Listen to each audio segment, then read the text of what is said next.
Good afternoon, ladies and gentlemen. The Metropolitan Board of Zoning Appeals is now in session for its regularly scheduled meeting of June the 21st, 2012. I'm Joey Hargis, and I'll be presenting the cases for review in today's public hearing.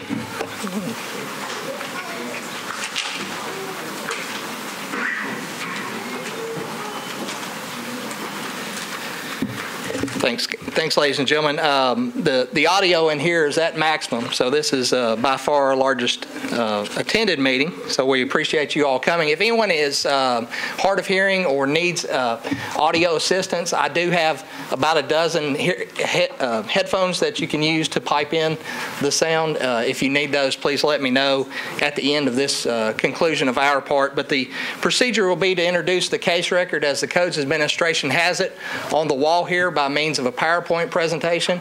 Hopefully these monitors back here will sync up. The folks at the back of the room have noticed they've been flickering this morning, and we'll keep our fingers crossed that they'll work back there. We'll present any letters and photographs that we have on the cases today, any correspondence we've received in support or opposition to a case, as well as any correspondence that we've received from other government agencies. At the conclusion of our case record, the applicant will come first and present their testimony to the board, along with any persons in support. If there's opposition present, the opposition will come after the appellant. And after the opposition has presented their testimony, the appellant will have a period for rebuttal. The board in their rules provides that the applicant, in cases without opposition, has 10 minutes to present their testimony. In cases with opposition, both the applicant and opposition have 15 minutes to present their testimony. That 15 minutes is an aggregate total and not per person. So if you have multiple people who wish to speak, parties that are representing appellants in opposition, if you will work out your time before coming up here, the board would appreciate it. All section numbers that are referred to today come directly from the Metropolitan Code of Law, which applies to the entire jurisdiction of the metropolitan government. The zoning code, which is Title 17, became effective January 1st, 1998, and applies to the entire jurisdiction of the metro government. I'll introduce and make a part of the record the entire zoning code, a copy of which is at my station here desk, and I'll dispense from reading individual sections unless the applicant or opposition requests that I read those sections. The zoning code requires that these proceedings be taped.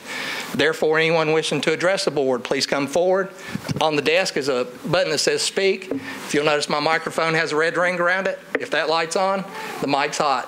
When you get done speaking, please, and turn it off. The board does ask that anyone wishing to address the board, please come forward. It should be noted that it's found anyone's presented false or misleading testimony to this board that may have affected the board's decision. Any approval may be revoked at a later date by means of a show cause hearing. The board will go through all cases set for public hearing today, and after each case, the board will discuss and vote on that case. The board is vested to act with the cases before you today as outlined in Section 1740-180 of the Metro Code of Law. The code requires that 4 members of this 7-member board be present to constitute a quorum. The code requires that you have 4 affirmative votes to grant your application. Today I have 5 members present. In the event that you do not receive 4 votes for your case will be on our agenda for the next 30 days. And if none of the 5 who participated change their vote, or the other 2 members who are not present today have not reviewed the record and can become eligible to participate, your case will fail by operation of law.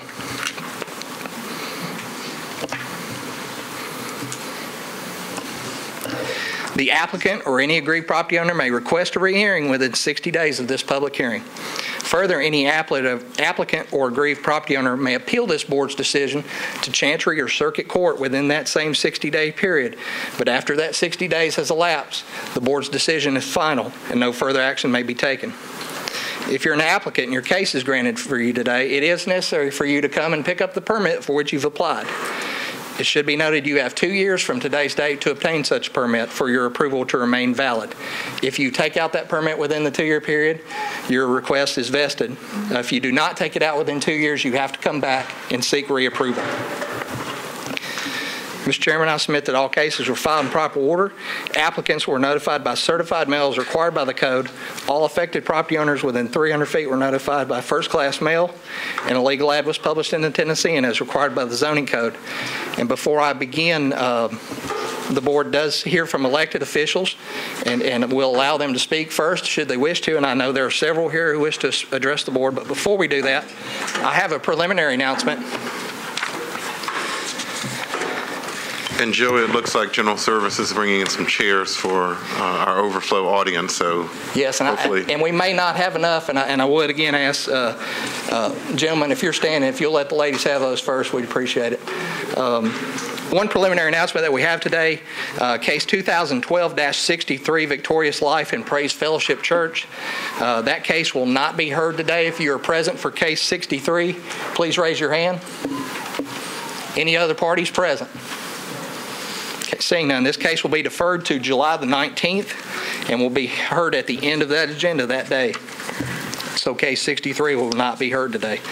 Mr. Chairman, that's all the preliminary announcements, and we would at this time would like to call for elected officials who wish to address the board. I see 3 members up front. Council Lady Lancaster, would you like to come first? Are there any other elected officials present beside the 3 that I see here in the front row? If you are, please raise your hand. Mr. Chairman, seeing none, with that, I'll turn it over to the council folk and let them address the board. Joey, Should we do the consent agenda first?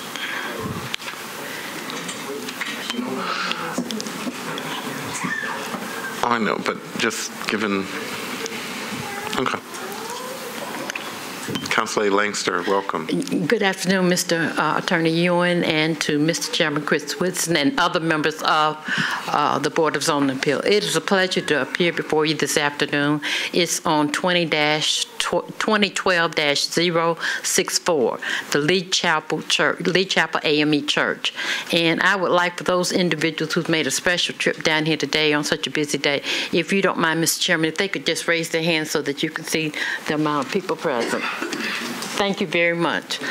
Lee Chapel is a vibrant, healthy, active church in the District 21 that I proudly represent. And they have been there for over 100 years. So they have a strong, strong history.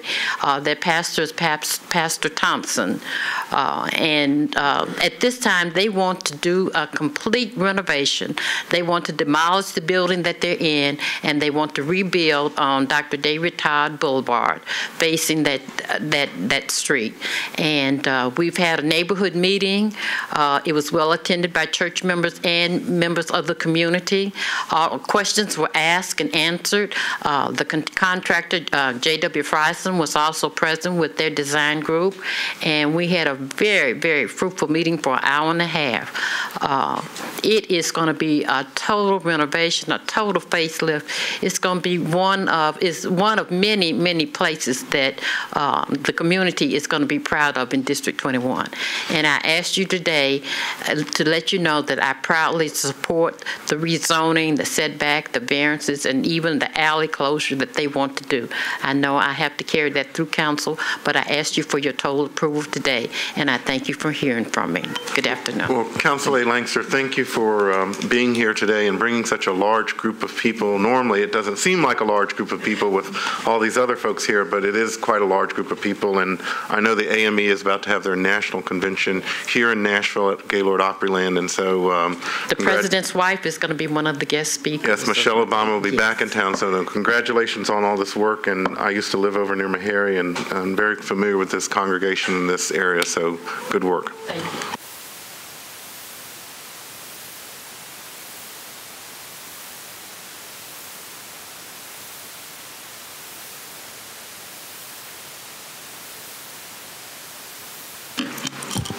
It's red, Joey.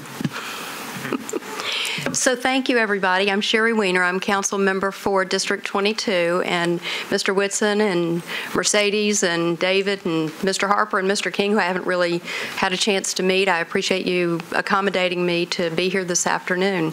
I'm going to read a prepared statement and give you a little bit of history with regard to the 2012-61, okay? First of all, the issue before you relative to the C&D landfill is personal to me. My property backs up to this 1 mile to the south. It's personal to everybody in this room. and the room is full. It's personal to those that represent and support the neighbors that abut and that are near to this property. Before I begin, I'd like to ask a rhetorical question of you. If you lived in a wooded, picturesque neighborhood and you benefited from the quiet solitude that afforded you, would you want a C&D landfill next to you? On January 18th, I was called and asked to attend a meeting at Public Works. I was informed that the parcels in question that were downzoned prior to my election were subject to special exception before you. At that meeting, the idea of a C&D landfill was presented by Mr. Charlie Mitchell's attorney, Mr. Tom White. And he advised that his client also wanted to provide a recycling center on the property as well. I shared with them that my support hinged on the support of the opinion of the neighborhood. Councilman Bo Mitchell and I scheduled a meeting for March 13th at Gower School and required that the notices be sent to folks beyond the requirement. Anticipating pushback, Bo and I were quite surprised that although there were serious questions asked, no one came up to us and said no. Neither Bo nor I heard from anyone until the end of May, 2.5 months later. You're going to see letters of support from me in the record that will be presented to you today. I wrote those to Solid Waste and to you prior to hearing from any of the neighbors that were opposed. You see, no one reached out to me between March 13th and May 29th. Understandably, the neighbors thought that because of those letters that I wasn't in their court, and nothing could be further from the truth. As soon as I received the phone call on May 29th from Mr. Ray representing the Thousand Oaks neighborhood, I called an immediate meeting within 48 hours. Time was short and we needed to talk. At the May 31st meeting, they shared with Councilman Tygart and myself their specific reasons for opposition. There were about 45 people in attendance. On June 1st, I contacted Stormwater to inquire about the proximity of the property to the Harpeth River. I asked traffic for a study along Charlotte Pike. I called the assessor's office to find out about the impact on home values.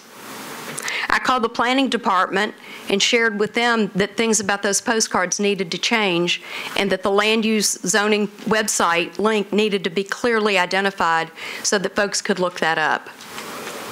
I also spoke with Mr. White and shared the neighbors' opposition. Now, he and his client did express the desire to meet with the neighbors and to work with them to make the necessary changes and accommodate their concerns. After speaking with some of the neighbors, I wrote Mr. Hargis, and that was on June the 3rd, to let him know of our opposition to the proposal. I confirmed and I clarified my opposition to this proposal on June 12th and June 14th. This is consistent with my commitment in January at that 18th meeting that my support hinged on the neighborhood response. Based on what I know today, I want to make it crystal clear that my opposition is clearly in sync with that of the neighbors. Had anyone weighed in with me prior to May 29th, you wouldn't have those support letters in your file. That said, I can't be any clearer in my opposition. Were I in your shoes, I would vote no. Tuesday night's budget meeting and passing that tax increase was a gut-wrenching decision for me. This landfill decision is not. As the district council member for 22, I respectfully request that you vote no. Thank you.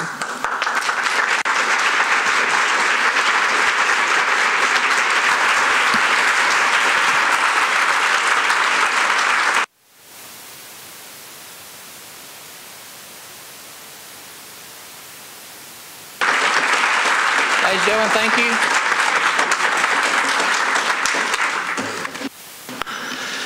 Members of the BZA, I appreciate the opportunity to speak before you today. I represent Council District 35, which is directly across the street from this site. Council Lady Weiner had asked me at that early March meeting to come and attend that. This was an issue within her district. I think it directly affects a lot of my constituents, but being a new council person, I didn't want to step too much into her district without being asked, and she has asked, and I'm here before you today as a Metro councilman because of a landfill.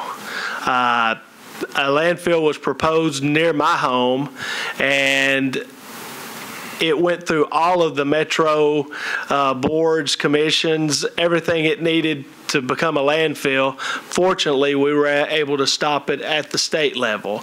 But I was told then that I needed to get more involved in local politics if I wanted to stop a landfill, that they were going to have this landfill. So I decided I'd get more involved, and I have. So as I said before, I'm a Metro councilman because of a proposed landfill. The problem I have with this, I've been reached, two schools have reached out to me. We have a public school, Gower Elementary School. Several teachers have reached out to me. They have a concern with this being so near there, as well as the proximity to Nashville Christian School. Representatives of Nashville Christian School have also reached out to me as well. We're sitting here today, and the person who zoned this, the council person who zoned this, is not with us today. You'll hear from another speaker here today the transcript of my questions to that council member on the floor of the council when he was zoning this. So I'll leave that to another speaker, but that's truly what I have problems with. You know, if it walks like a duck, looks like a duck, it's a duck. And if somebody asks you a question, is this going to be a landfill? They should answer you appropriately. And that's what I have problems with. So like I said, I think the person who answered me in that fashion is not with us today. And, you know, I think the attendance of the number of people we have here in attendance today speaks volumes. We're changing the way of life for a lot of people in our county. And, you know, I think the question has to be, is this needed? You know, do we need to change the lifestyles and the investments of their homes in this area? And that's a question for you. I'm here before you asking you today to oppose this and to listen to the people of this part of the county. You know, this is a beautiful part of our county. Is development going to happen in this part of the county? You betcha. But we want to develop this part of the county in a fashion that we can all be proud of. And I said here before you, like Sherry said, you know, we had the meeting in early March, and I kind of was shocked. You know, when I came to that meeting, I thought that there would be torches and pitchforks, and there was not. You know, and I can assure you the meetings I had a few years before trying to stop a landfill, it wasn't quite as civil as the meeting we had that night at Gower, which is a compliment of the folks in this area, but sometimes the loudest voice gets heard sometimes, and you got to make sure you get your point across that we didn't want a landfill on Macquarie Lane, and I think these folks are here today telling you they don't want a landfill on Charlotte Pike either. So with that being said, I appreciate y'all letting me speak here today, and please vote no. Thank you.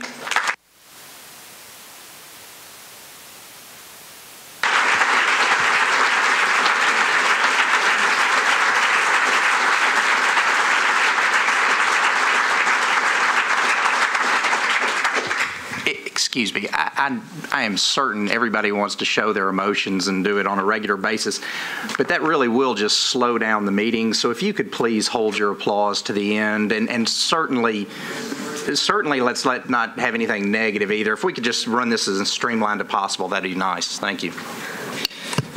Mr. Chairman, before we begin, the board would ask folks in the audience and amongst ourselves if you would silence your cell phones, please, to either vibrate or silent. We'd appreciate it.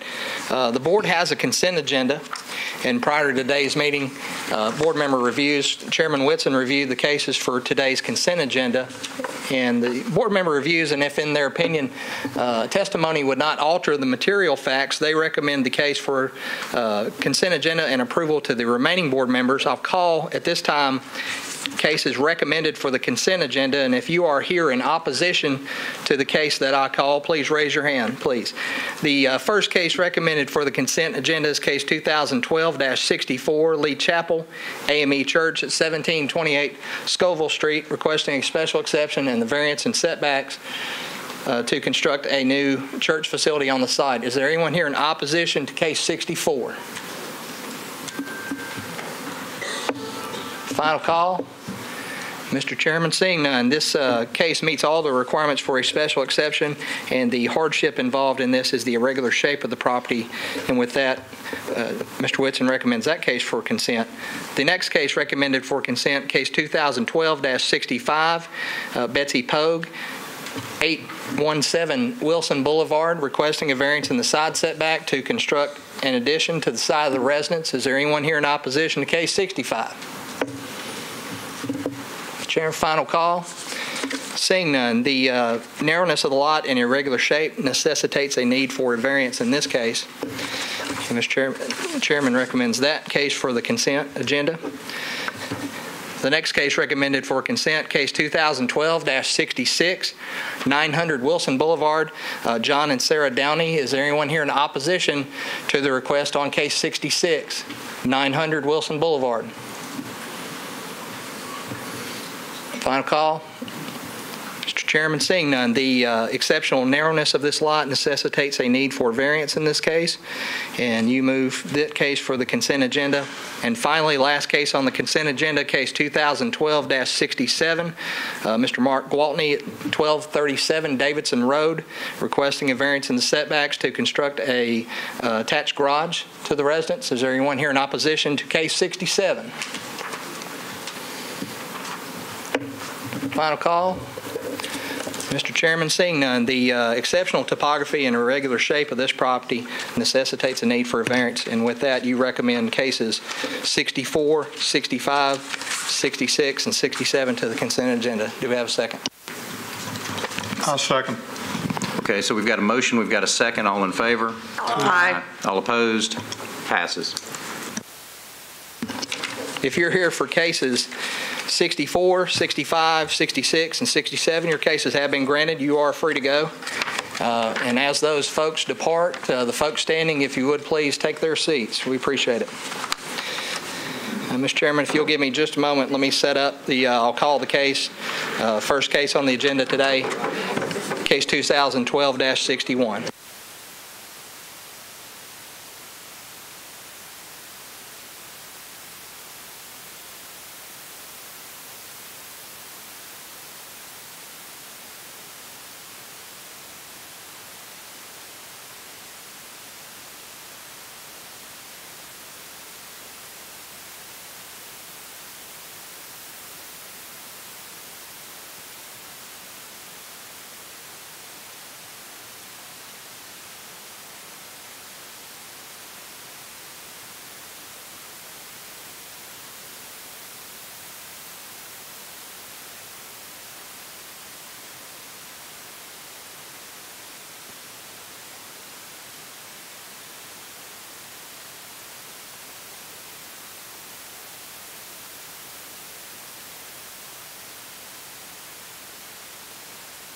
Okay, again, ladies and gentlemen, if you have a seat open next to you, please raise your hand.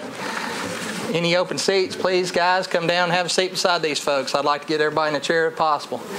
Especially folks in this walkway here, I need you to either relocate to the back of the room, please, so we clear this walkway out. I've got two in the very front here, if you would, please. Come forward and have a seat. Especially these guys here, I really need y'all to clear out for the fire marshal so we can make sure if there's a problem, we can get you out of here quickly. I have two other seats over on the left-hand side.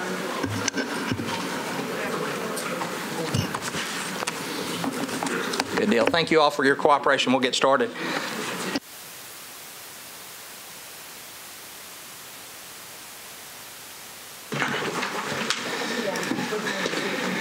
Okay, Mr. Chairman, I'll call the first case. If the applicants are present, case 2012-61, if you'll come forward, I'll go through the case record as we have it. Mr. Charlie B. Mitchell is the appellant and owner of the property. He's located at 7739 Charlotte Pike, requesting a special exception in the AR2A district to use parcels 251, 254, 255, 265, and 311 on map 114, and parcels 121, 122, 124 on map 128 for a construction and demolition landfill and accessory recycling collection center referred to the board under section 1716-210A. The appellant has alleged the board would have jurisdiction under section 1740-180 item C, the use, construction, and demolition landfill. Let me show the board the vicinity maps and sketches submitted first. The subject properties you see are located along the south margin of Harding Pike.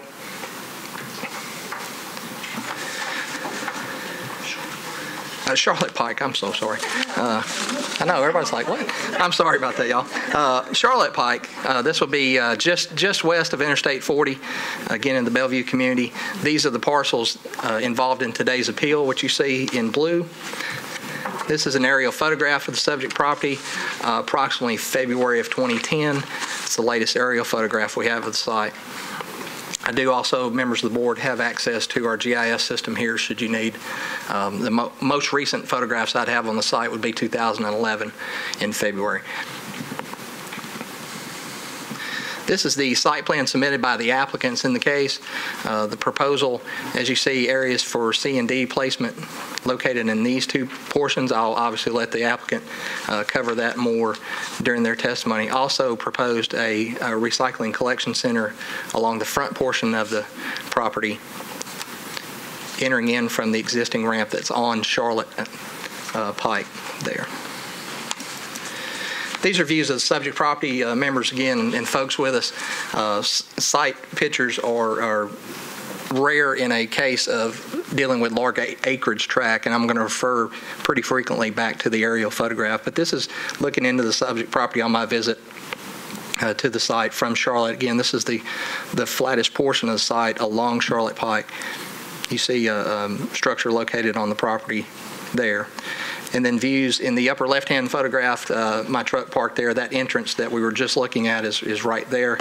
Bottom left, the area that that I was just showing you off of Charlotte here. This is looking east toward Interstate 40. And then again, another view just to the left of that. But I'll refer back to the aerial photograph, I think, that shows more of the site in question. And with that,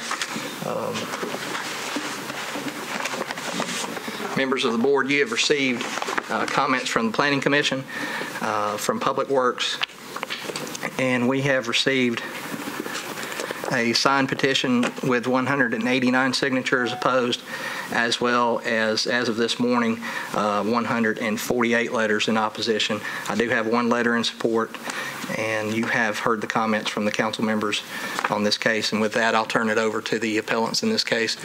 Gentlemen, you have 15 minutes. The clock is to your right on the pedestal up there. Again, this is for testimonial time. Questions from the Board of Zoning Appeals do not count toward the time there. So if a board member asks a question of a witness, the clock will stop on that and then resume once that answer has been given. And with that, I'll turn it over to Actually, before the applicant speaks, with the board's indulgence, I'd like to ask our legal counsel and the zoning administrator and the secretary a series of questions, because I think it would be helpful if we reminded people of the powers of this board and our ability to rule on certain issues that may or may not come up between us. So if the board doesn't disapprove, I'd like to ask John Michael of the legal department a series of questions. Okay. First of all, we have received a tremendous amount of paper. We've received a number of letters. We've received reports from committees. Every bit of that is in the record, whether anyone says it again or not. That's correct. It's part of the record. Okay. So if someone is not allowed to speak today, their testimony through their letters is in the record, and that record is good for appeals up to the district court, to the court, correct? That's correct. Any appeal would include that in the record. Okay. My second question is, we have received a tremendous number of references and then also a letter advising us that the placement of this landfill would violate Tennessee State Statute 11-13-111. That is a Tennessee statute. Is this board empowered to rule upon that issue? The short answer is no. This board is just interested in the zoning aspects. That section of state law is actually governed by a state agency, as it actually spells out in another section of 1113, specifically at 106, refers to TDEC there. Okay, so to make it clear to everyone, we are not empowered to determine whether this landfill can be placed there with respect to its impact on scenic waterways. Literally, we're just not empowered to do that. I am not minimizing the issue. I'm not speaking to whether it is accurately right, wrong. I would encourage you to take it to the proper commission, which is TDEC. The practical import of what I'm saying is there's a lot of opposition, but you have 15 minutes to speak. So if you are so inclined, and we will not stop you, but if you are so inclined to come up and talk about the impact on the waterways, it's going to effectively just eat up the 15 minutes, and these 5 people cannot rule on that issue. We can't factor it into our decision.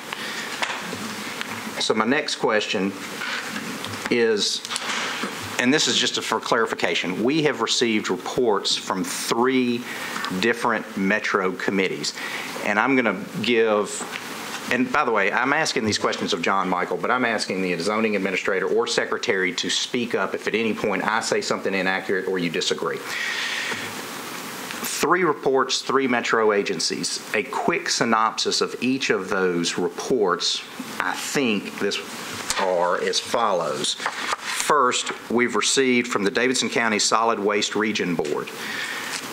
Their opinion in a meeting is that this potential C&D landfill meets with their 10-year plan. In other words, there is a need. It does not necessarily opine that this site is the proper site. Correct. The main thrust of that is that another landfill is appropriate for that area. That's probably the shortest way to say what they've opined. Okay. Second report is from the Planning Commission. The Planning Commission has opined as to what the current zoning is, what the long-term plan is, and it has also cautioned us with respect to ecological matters. It's a small distinction. It's actually the planning department has opined on that as opposed to the commission itself. And that may be a worthwhile distinction here. Okay. And of course, they've opined on the land use policy in particular in their comments. Okay. And then the third group who sent us a report is Public Works.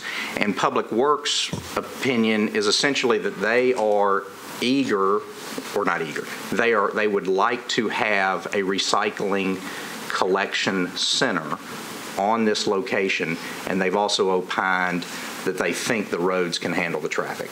I believe that accurately reflects their opinions on the matter. Okay.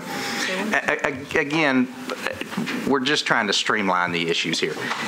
The fourth is this board is obligated to follow the criterion that is laid out in the special exception general conditions, which is 17.16.150. And we are also obligated to find either there is compliance or not with the specific conditions for waste management, which is 17.16.210. So in other words, this board is charged with determining either they do comply with the general and the specific, or they do not comply with the general or specific, correct? That's the perfect way to state it. Okay. And so if we find that all conditions are met, this board is obligated to issue. And if we find that all conditions are not met, we are obligated not to issue. Correct. Okay. Thank you. Mr. Applicant Jones. Mr. Chairman and members of the Commission, my name is Tom White, and along Mr. Chairman and members of the Commission, my name is Tom White, and along with my law partner, George Dean, we represent the applicant in this case. As mentioned, this is a suggestion for the approval of a C&D landfill with a principal use and a recycling collective center as a secondary accessory use. I'd like to ask at the front end that we have 2 minutes left for rebuttal, or more than that if we have the time left. The history of the conditional use permit is just stated by the lawyer for the BZA, and that is basically the law recognizes for conditional uses that if in fact they are a conditional use, they're wanted and approved by government, period. They do have conditions, and basically if you meet the conditions, they're to be approved. If you do not meet the conditions, it's to be disapproved. This site is 51 acres. My client has agreed to donate 3 acres to Metro government, specifically Public Works, at their request for this recycling convenience center. I want to read first of all the comments from Public Works. I think they were stated here previously, but the principal part is Public Works confirms that this application complies with the Metro Code requirement regarding appropriate street standards for the special exception. In addition, Public Works supports the location of a recycling and convenience center in southeast Davidson County. Specifically, they then go on to say, currently this section of Charlotte Pike carries about 4,000 vehicles a day. It's anticipated that the proposed uses will have a minimal impact to the operation of Charlotte Pike. That's the Public Works Department official report.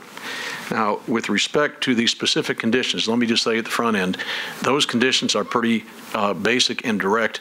Everybody has confirmed that we meet the specific conditions. That is 100 feet from residential, 2,000 feet from school or park property, and the road access. The road access requires that it front at a minimum a non-residential collector street. Charlotte is an arterial. It way exceeds any of the requirements, period. As indicated, Public Works report is it'll have minimal impact. With respect to the 3 acres, this specific site was proposed at the request of Public Works, and I think it's evidenced by the record here as to their position in support of the uses on this site. With respect to notice to the neighbors, I want to make it clear that the notice that was sent out was coordinated between our office and that of Public Works. The notice that went out way beyond the 300 feet that's required by the Board of Zoning Appeals. We got the list from the Planning Department, and it went out to all neighbors within 600 feet of the property site and a significant number beyond that.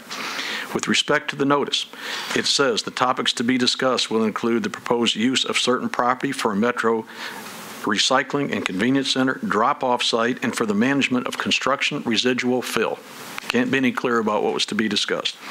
Talks about part of the proposed uses on the site will be controlled by the Metro government, and questions in advance as to those can be directed to Sharon Smith, and it gives her number. Questions in advance of the meeting with respect to the construction materials may be directed to the engineer, and it gives his number. Clearly complies with all the requirements and exceeds those as required by the rules of this board. With respect to the activities that took place after that meeting, I've had an excellent relationship throughout this matter with Council Lady Sherry Weiner. Throughout it, she has said to me that me and my client have been transparent in this process, and she has been as well. When we went to the meeting at Gower School, as she said, it was chaired by she and Councilman Bo Mitchell, and at that time, it was very clear. There were representatives of the Public Works Department, the head of the department, a number of other people.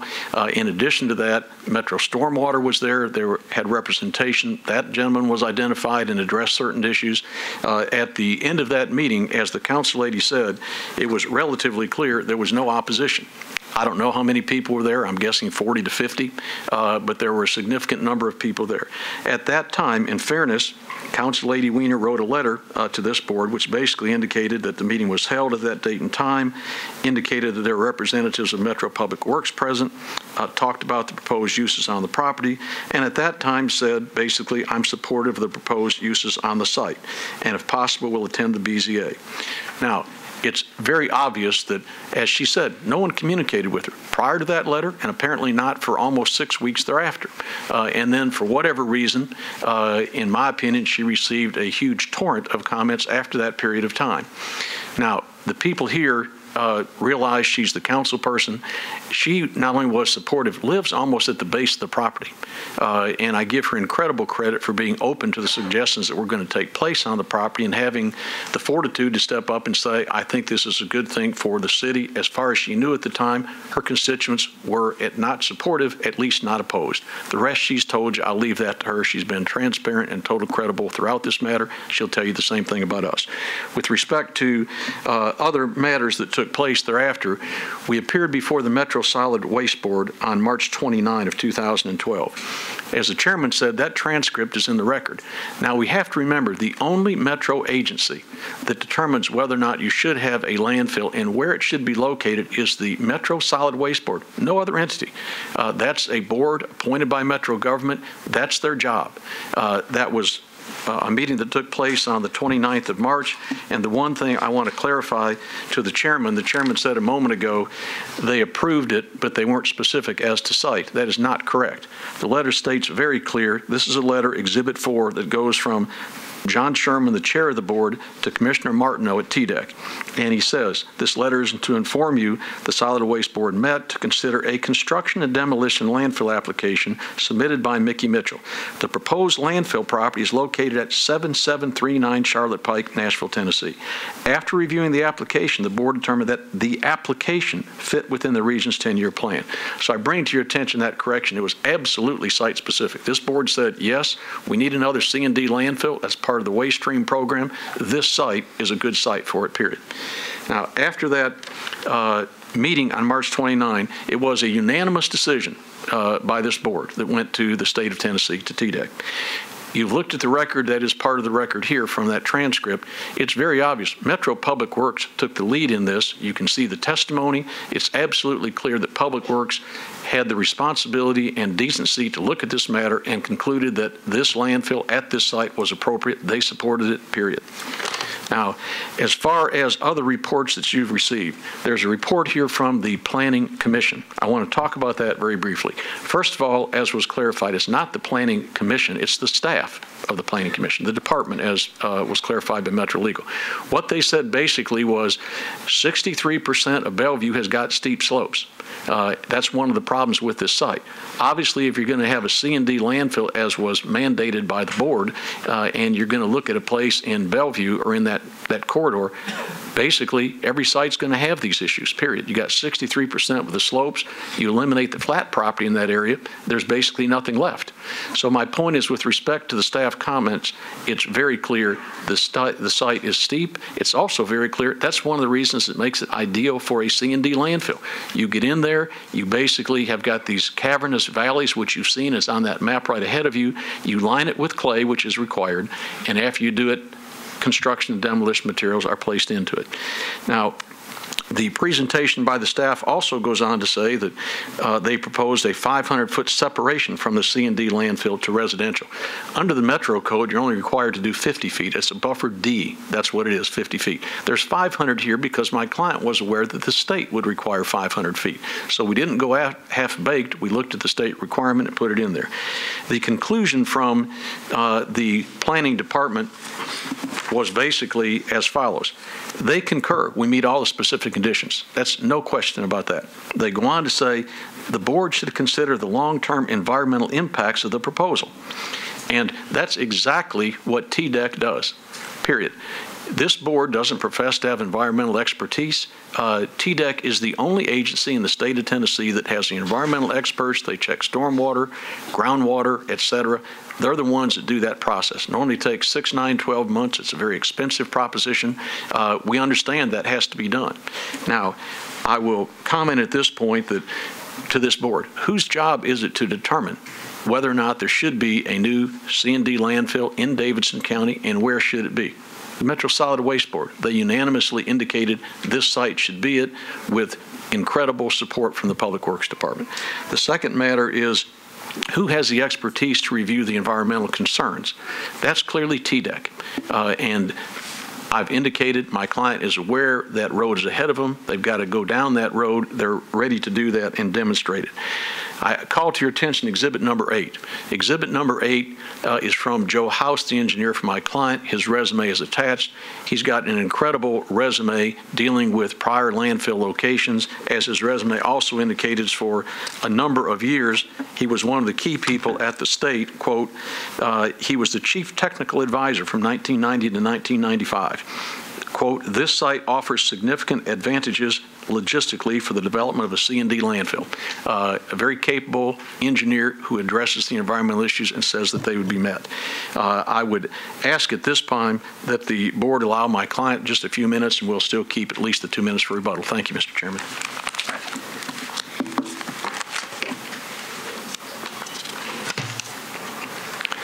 Thank you, guys. My name is Mickey Mitchell. I've owned the site since 1999. With the facts that surround this site, we never anticipated this much opposition. And as Tom said before, we hadn't had any opposition until the past 2 weeks, and I feel like it's because of poor information. If they found out everything about it, and I will tell you that, and I'll try to be as fast as I can. I've built landfills since 1991 all over the state. And this site is as good of a site, is perfect set up for a C&D site. Everyone who has sat with us, and we've explained everything surrounding this site, they've never left us in opposition, just like these meetings that we've had. And we hadn't had a meeting with anyone in this room that I've recognized. And so that's what my desire is today, is that they find out everything and all the facts around it, that we won't have this going on. Somebody has brought up something and told them a part of it, and has got a chaos going on. Anyway, this site has been a dump for 15 to 20 years before I bought it. Whenever I bought it, I've maintained an inert landfill permit since that time. I have dumped 100 to 150 loads a day into this site, shot rock, dirt, concrete. I've used the site. To upgrade this permit to a C&D is a positive move and a natural one. The issues brought up just in the past week are easily answered, but most everyone has just been made aware recently and are not told enough to cause chaos, such as the traffic. That was a big deal. I met, when they met at the Nashville School, I didn't go in, but as they were leaving, I talked to a gentleman that was upset, and after I finished talking to him, he was like, didn't know that. I said, there'll be traffic studies done. Before we ever open the gate, there will be sight distances, turning lanes. There will be signage, everything that has to make it a much safer site, it'll be done. The noise, the neighborhoods that are in the biggest uproar, they don't know about the noise on this site. They have more noise coming from I-40 than that will be coming from this site. The screening, I heard on TV, one man says, I never see any dump trucks go in there. Bingo. Their neighborhood is screened so much they can't see the site. They can't see the entrance. So it has perfect screening. It has a mountain all the way around that you can't see. And so anyway, and then the smell was the thing. The C&D sites, they don't have smell. So that's what, if we could have had these people at these other meetings, I don't think that there would be 10% of the people here. My hope is that when everyone finds out the facts surrounding this, that would be the case. We didn't start this with a fight in mind, and so we certainly hope that would be the case as we move through this. Thank you. Mr. Chairman. Questions from the board? Yeah, did I understand you right that that site is presently a landfill? That's correct. Since, I'm if sorry. I can respond. Yeah, I'm sorry. If the crowd could please remain quiet, you'll have your opportunity to come forward. Since 1999, my client has owned this property. It was referred to as a dump. There were two historic sites known in Bellevue as dumps. This was one of them, called Scotts Hollow. There was another one called Buzzard Hollow up there off Old Hickory Boulevard. With respect to this site, at some point, decades ago, Metro started inspecting different sites. It quit being a dump, an open dump. There was a grading permit obtained on the property before my client acquired it. My client in 1997 developed the Walmart site there on Charlotte. When he did, he knew that this site had a grading permit where you could take inert material, rock, dirt, stumps, ideal for the material that came off of the Walmart site.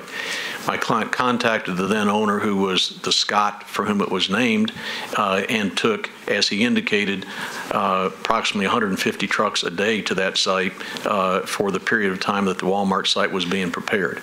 As a result of that contact, my client then acquired the site in 1999 and kept the grading permit intact since that point forward. When we had the neighborhood meeting at Gower School, we gave these same narrations, and the people from Stormwater that issued the grading permit confirmed that and said they'd never had one complaint about the site since 1999, period. So my terminology is that's what took place: grading permit, inert material, and under that grading permit you're allowed to take in materials, most of which are allowed under the C&D as well.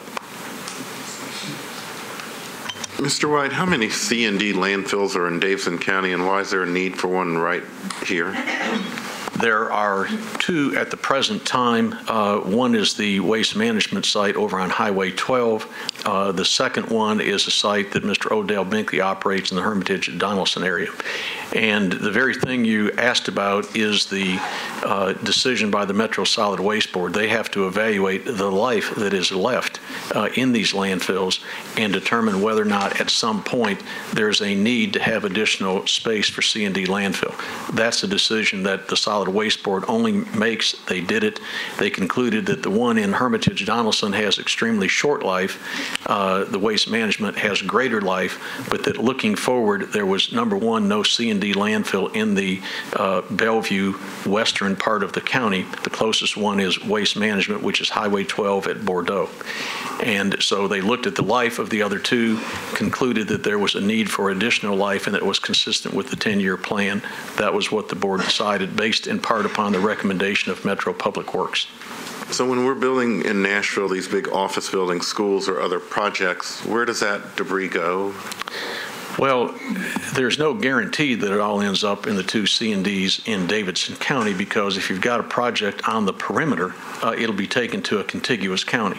If you've got a project in the center core of the city or in the Hermitage Donaldson area, it's pretty much a guarantee that material will end up at either Highway 12 in Bordeaux, or it'll end up basically in the Hermitage Donaldson area. But since there's no C&D landfill in the southwestern part of the county, I can only tell you that if there's projects in the perimeter of the county, they may well go out of the county. I can't answer that for you. Well, it looks like by the crowd here that the people in Bellevue don't want to live near a landfill. I mean, what can you tell them that this project should go forward, and why should they like it? Well, my principal comment, Mr. Chairman, to you and the other members of the board is the legal obligation that the board would have, which is under the law as was articulated here, it's a matter of meeting certain conditions. And if the conditions are met, this board doesn't have to take the responsibility of saying we've approved a C&D landfill. It's clearly subject to all of TDEC's inspections, their environmental engineers, et cetera. With respect to the property owners around it, I would make this comment. I have a number of friends and contacts, some of whom I've spoken here today, that live in this area, understand they are opposed to it.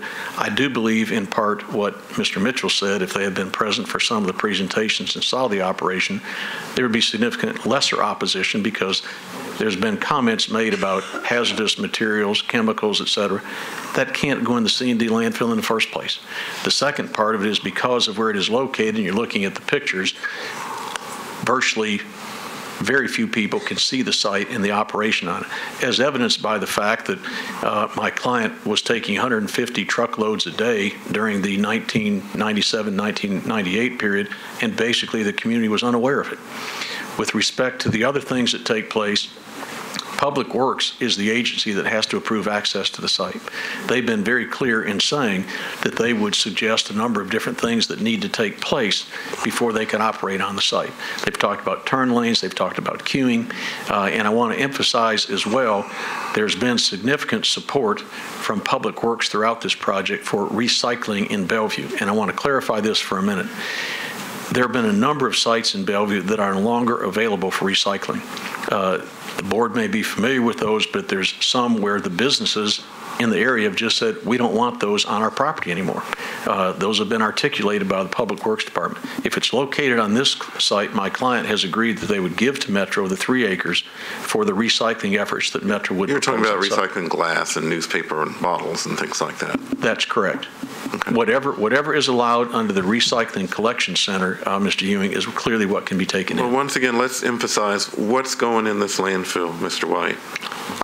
I think I will let my client answer that with respect to what can be taken in right now and what can be taken in. Yeah, that's a good question, because right now, things can go in this whether we do anything or not, right? That's exactly correct. Okay, so today, what can go in this landfill? What can go in there today is dirt, shot rock, concrete, topsoil, brush, trees, stumps, anything that is classified as inert. Whenever we get the C&D, it'll be drywall, shingles, whatever you have at construction sites, lumber, and those sorts of things. Can I ask you the question? You had 150 trucks a day coming into that site. Do you know what the anticipated traffic looks like coming into the site once you become a C&D landfill? We would hope to get it up to 50 trucks a day. 50 trucks a day? Okay. In my mind, it's a big difference between stone and tree roots and earth and rock and concrete. And you have mentioned the addition of C&D, I suppose, stands for construction and demolition, correct? Yes, sir. And in that included with shingles, roofing shingles, Yes, sir. drywall, paneling. Don't those materials contain toxic materials? Sometimes like drywall, what does that contain? No, sir. They have no toxic material. They are approved to go into C&D sites. How about formaldehyde? Is that a toxic material? I don't know. You don't know the answer to that? No, sir. But I guess the question is that issue is relegated to what you're allowed to take based on the environmental permitting process as well. Is that the case? That's correct. Okay. What's correct is that the TDEC department, when they review the application for a C&D landfill, looks at all the very things which Mr. King just discussed. It's their obligation. They're the ones that have the environmental engineers on the staff that have reviewed these historically in the state. They're the ones that have to make a decision that there is not going to be a harm to streams, environment, et cetera. That's TDEC's obligation. They've got a pretty strong track record of taking care of the environment. That's their job. Whether my client likes or doesn't like what they approve or disapprove, it's TDEC's responsibility to do that. As we established earlier, you're going to need to meet the general conditions and the specific conditions. I think it's pretty obvious, and certainly the planning staff agrees that you meet the specific conditions. So let me ask you about 2 of the general conditions, and I'd like to know your response because I'm pretty sure others are going to disagree. The first one is 1716-150C, but I'm only going to deal with a part of it. It is that the use is so designed, located, and proposed to be operated that the public health, safety, and welfare will be protected. How would you respond to that? My most direct response is the Exhibit 8, which is the environmental engineer who has said the answer to your question is that it's perhaps an extremely suitable site for this type of operation. His resume attaches his background in dealing with these different types of facilities. And with that said, I would urge to this board also that the authority in Tennessee, I think, is the Hunter versus Gallatin case, which is a 1991 case from the Court of Appeals. That case says you look to the specific conditions first. There's no issue there. We meet those. Then indicates that if you're going to look at the general conditions, as you should, the burden is on the opposition to show noncompliance. That's what I think the authority is. I don't think anybody who reads that case will disagree with that. My point to this board is that you've got authority in front of you from an environmental engineer who's saying that it will meet the very things you just mentioned. It's for the board to consider that and to remember that if you're going to have a C&D landfill somewhere and they're required to be lined, then Is that not in and of itself evidence that the lining is to contain the materials that are in, none of which are toxic, none of which I think are allowed as hazardous materials in the C&D? If somebody has evidence before this board that the materials that go into a C&D are hazardous and toxic, they need to present it. I don't think it exists because TDEC wouldn't approve it if they were. Oh, okay, my next question goes to 17.16.150E, which is, the general topic is natural features, and it is, and other natural site features shall be preserved to the greatest extent possible so as to minimize the intrusion of non-residential structures, blah, blah, blah. This is clearly a very hilly area with valleys. Is the applicant going to level any of those hills? Because that was one of the concerns that the planning department staff mentioned. Is that part of the development to level those hills or not? Or I think I heard your testimony that you're going to actually fill the valleys. I think that's a pretty important thing to have on the record.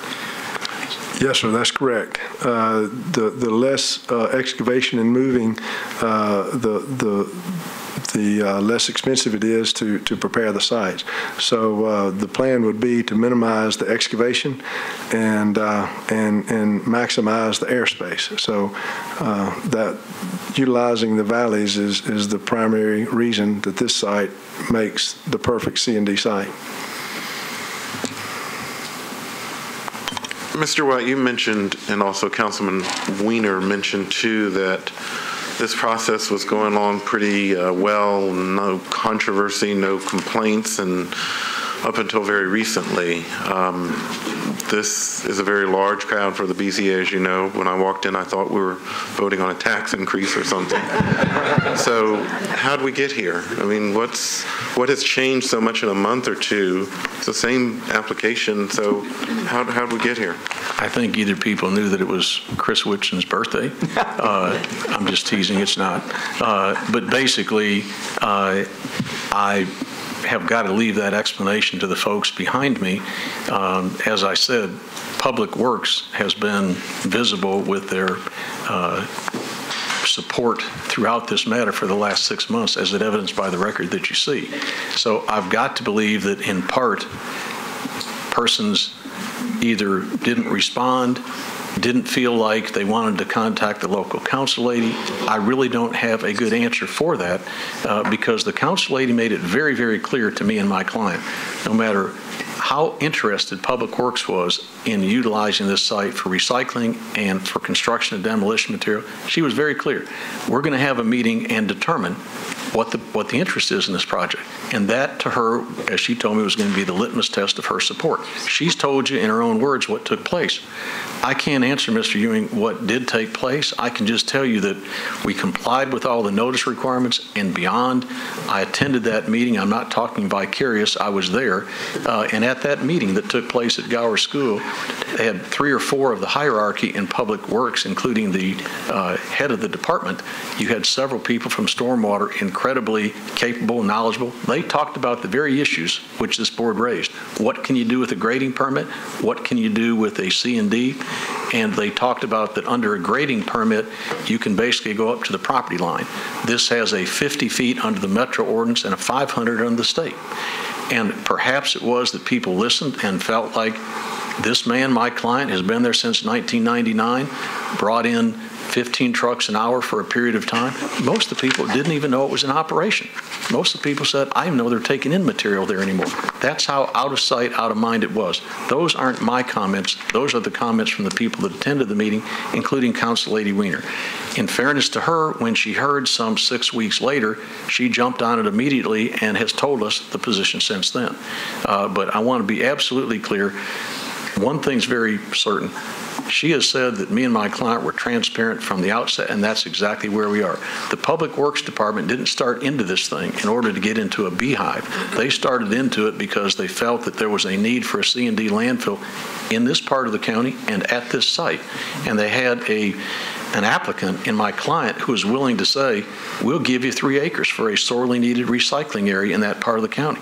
So we did it, in my opinion, exactly as we should. I will say this, It's never going to be a popularity contest to locate a needed C&D landfill. There's a new library proposed in Bellevue right now. I lived in Bellevue for 22 years, sorely needed. There's always some opposition, even to that library right now, as to where it's going to be located. I'm saying there is no popularity contest, and it's not a popularity contest for this board. The issue is, do we meet the specific conditions? That's done. And as far as the general conditions, as articulated by, in part, Mr. Whitson and you, I think it's relatively clear that TDEC is not going to approve a site unless it meets all the appropriate environmental conditions, et cetera. And with that said, I can just make the comment to you that we feel, without any question, my client owns 100 acres right next to this property. There's 81 acres, which is the subject of the request. He owns approximately 100 acres right next door to it. He's not going to do anything to hurt his own property values. And frankly, I had one call from one neighbor. Who expressed a concern because he said he lived next to it. I offered to meet the gentleman at the site with my client. At some point, he called back and said he didn't want to meet. We've never refused to meet with anybody, and even the people that are opposed will have to admit that's the case. So I would submit to you that specific conditions haven't been met without dispute. On the general conditions, right now you've got a letter from an environmental expert who talks about the history of locating these types of sites in Davidson County and around the state. And you've got a planning department thought that says this property is too steep, basically, for this type of use. And you only put in C&D landfills one of two ways. Either you go into the valleys and fill them up, which is this site, or you basically dig in the ground in 5-acre pods and put the material in there. This is far more economical and, frankly, far more environmentally sensitive. I'm sorry. Go ahead. Mr. White or Mr. Mitchell, has there been a traffic study done yet? There has not been a traffic study done yet. We met with the Public Works Department and told them, as did my client, that we anticipated up to 50 trucks a day. And as you saw, their comment was, with 4,000 trips a day on Charlotte, they said it was minimal. Right. Okay. Well, this is going to be a convoluted question. It's maybe a chicken and egg question, but earlier when you said you'd like to get up to 50 trips, that's 50 trucks, so that's in and out. And I know that there was a comment about proper queuing area on site for the trucks, and I'm assuming that's arriving so that they're not queuing in the road. Getting to the end of my convoluted question, what drives the maximum? You said you'd like to get up to 150, but will there be a design capacity for how much can be taken in on a daily basis, or do you design to what you desire? What controls the volume that you take in? Let me answer first of all that we met with the Public Works Department on 5 or 6 occasions at great length, in part with this respective issue. And if you look at the report that you've got from Public Works, they say at the outset it's minimal. But then they go on further to say that if this is approved, in other words, if we go through the 6, 9, 12 months at TDEC, it has to come back to Public Works. This is only an outset addressing issue. Much like I'd say this board's address of environmental things is TDEC that looks at that. But if you look at their report, which is an exhibit, it says when they come back during permitting, because you've got to get permitted for this entire operation, quote, adequate site distance in accordance with AASHTO standards. 2, an evaluation of the existing speed limit on this section of Charlotte Pike. Any proposed changes will be presented to the Traffic and Parking Commission. Number 3, the preliminary site plan may be modified to ensure that adequate on-site queuing is available for the proposed uses. Number 4, the site shall be designed to accomplish the appropriate truck turning movements. The next item, at the top of the next page, the construction of an eastbound right turn deceleration lane will be evaluated. 6, evaluation of the existing warning signage in the vicinity of the proposed development will be completed with appropriate recommendations. Any modifications to Charlotte Pike will require coordination with TDOT. And I want to reference as well that initially, because of an application like this, the Public Works Department would have just responded and said, it's minimal impact considering the number of trucks with 4,000 vehicles a day. It's a non-factor. But what happened was the responsible member here, Council Lady Sherry Weiner, contacted them and said, I'm now starting to hear some issues over here. Will you please look at this and go further? And if you look at the letter from Public Works, it says, quote, at the request of District Councilperson Sherry Weiner, the preliminary site plan has been reviewed and Public Works has offered the following general comments. It was at her insistence and capable public dedication that Public Works looked at it further and went way beyond what they normally would do at this stage of the game. That's why you can look at those things and see that wasn't done in the middle of the night. They took her request to heart. They articulated what the things would be that should be looked at when it's protected. The other thing I'll mention to you, if you look at the plan, which is part of the presentation here, the plan shows the 3 acres that Metro has requested us to do. And it shows the entranceway and all the traffic movements on that site coming in for the Metro recycling and my client's property were all looked at and reviewed by Public Works. This wasn't done on the fly in the middle of the night. That plan shows very clearly how vehicles come in, how they're circulated, and where they go out, and how you coordinate the Metro 3-acre site and our site. Mr. White, one other thing, we have received a tremendous number of letters, and they have referenced collection centers, recycling facilities, the applicable zoning for all of them. If I understand the application correctly, we're talking about a recycling collection center. So my first question is a practical one.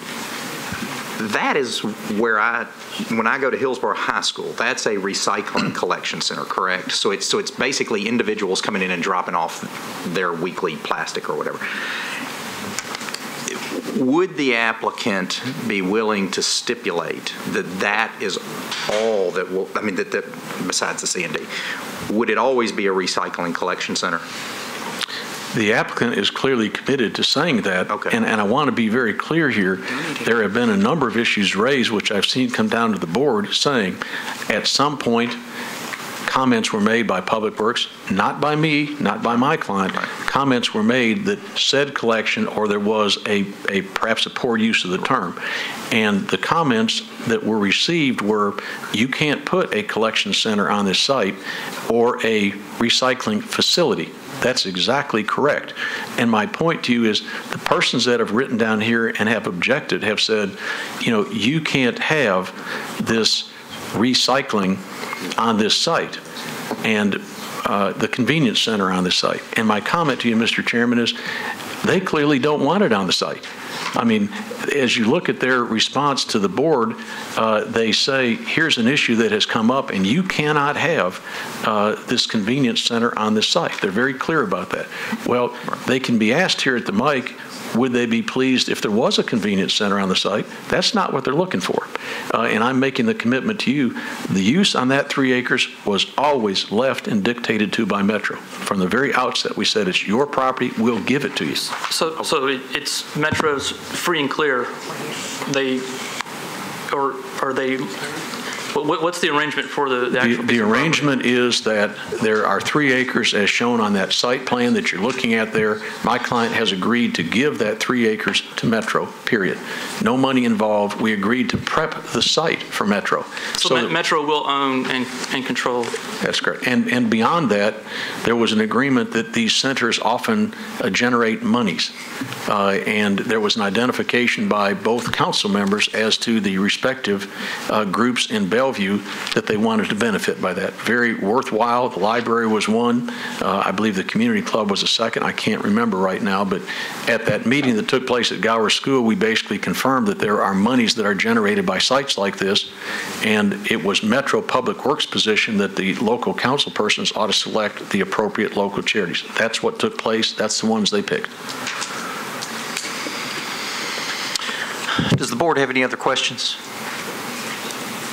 Okay, then we're going to have 15 minutes for the opposition. You've got. Oh. I'm sorry. Did the other gentleman get introduced for rebuttal purposes? My name's George Dean. Okay. Thank you. Okay, so we've got 1 minute 50 for rebuttal, and we've got 15 minutes for opposition. Mr. Chairman, Jamie Holland, lawyer for some members of the opposition. Would you entertain a privilege of using the boys' room? I'm sorry, I can't even hear you. Using the restroom.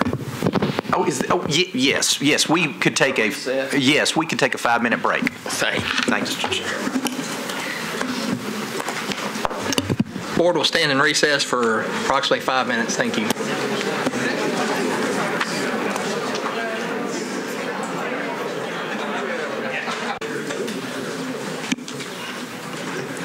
Mr. Chairman, before we do get underway, let me get Mr. Ewing back in the room as well, but we'll get folks to come back in and have a seat. The period that comes next is the opposition's period. They will have 15 minutes for their testimony. Mr. Holland, don't begin just yet. Let me get the fifth members present. We'll get started.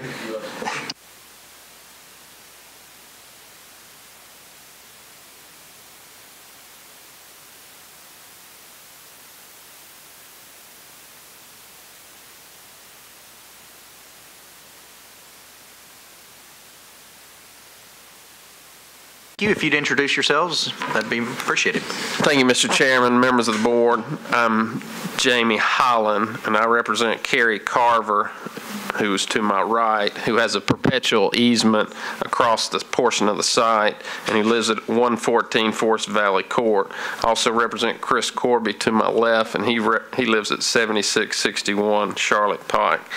Also represent Angela Bonovich, whose residence abuts the proposed site, and many other neighbors here in the audience today in opposition to the C&D landfill. In the interest of time, I won't name them all. First, I need everyone to understand the long history on the property in question. That'll get you off target.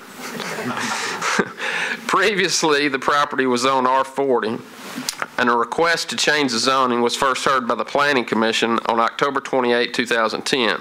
The matter was then twice deferred until being approved by them on December 9, 2010. And ultimately by the Metro Council on third reading on January 18, 2011. The sponsor of the ordinance stated publicly that any other use of the property would require the applicant to come back to the Metro Council for approval. As we all know here today, that is false. You may recall over 3,000 people attended the January 18 meeting of the Metro Council. At the October 28 meeting of the Planning Commission, Commissioner Jim Gatto asked the applicant, David Lowry, who works for Mr. Mitchell, about his intent for the property. In his response, Mr. Lowry expressed his interest in, quote, reducing taxes and other expenses on the property. He also stated to Commissioner Ponder that he was unsure of the future use of the land and stated that there is, quote, no engineered filling, end quote. Commissioner Tanya Jones insisted that she does not want to encourage a mini private landfill located beside a residential area. I think that's where we are today. Fast forward to March 29, 2012, and then Director of Public Works and his staff presented testimony to the Solid Waste Regional Board in support of the applicant's request to determine whether another C&D landfill fit within the region's 10-year plan. That is the limitation of the Solid Waste Board. Does a C&D landfill fit that plan? Not site. I've heard to the contrary. The 10-year plan stated that no further C&D landfills were necessary. However, at the urging of Mr. Billy Lynch, a longtime and well-respected public servant, the board agreed to amend the plan and grant the applicant's request.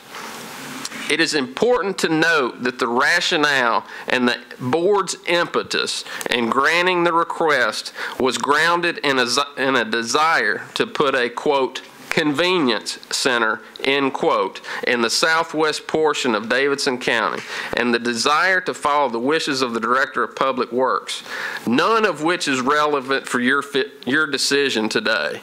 In fact, this is the ultimate Trojan horse. Now on to more recent time. May 18, 2012. According to the application filed with the zoning administrator of the same date, the applicant states as follows, quote, to use the above listed parcels for construction of a construction and demolition landfill with accessory recycling convenience center. Recycling Convenience Center. It is important to remind you that the solid waste plan that we've heard so much about defines those terms as the three locations otherwise known as Omohundra Drive, Dr. Richard Adams Lane, and Anderson Lane. Those are 4 acres, 4.2 acres, and 20 acres respectively. However, the phrase, quote, recycling convenience center is not defined in the code. Instead, the applicable definition in the zoning code is, quote, collection facility. So taking the applicant's words as stated on the application, the request should be denied because, quote, a recycling convenience center, or correctly under the zoning code, a collection center, is not a permitted accessory use to a C&D landfill under AR2A zoning. Instead, they are only permitted in industrial zoning districts. Hold on a second. Joey, this isn't an accessory use to the larger property. It's a use for the smaller property, is it not? Can you rephrase your question? The recycling the recycling center is not proposed to be an accessory use of the larger property, because we're talking about 2 properties or 2 uses, 2 separate uses on 2 separate parcels, correct? Is that donated? Are you referring to the donated? Yeah. Okay. The donated property, is that a separate piece of property that's being? Well, the overall lot configuration are multiple parcels, as you saw in the. I'm sorry. Yes, but there's the piece of property given to Metro that will be the recycling collection center. Yes. Right. The collection. The zoning code talks about several different land uses. One is attached to the special exception. Talks about recycling facility. Right. Okay. But my question is, we're not talking about an accessory use to the collection of other properties as being a recycling center. The recycling collection center is an accessory use permitted in AR2A as accessory to a C&D. It's accessory to AR2A anyway. Okay. In the AR2A zone district. Okay. Sorry, Michelle, I just wanted to clarify that. That's okay. My own confusion. But hold on. So can I, because I think you two just said something different. Are you, I mean, because that was kind of the purpose of my question, Mr. White. We're talking about a... If we could, Mr. Chairman, if you would let me finish a little bit further. Okay. Most of what I've been doing thus far is citing the applicant's documents. And we know, if we've read the solid waste report, we all know the language used by the applicant is very dissimilar to the language used by the Director of Public Works, which was indeed the impetus for the Solid Waste Board to grant their application for another C&D landfill, thus the Trojan horse.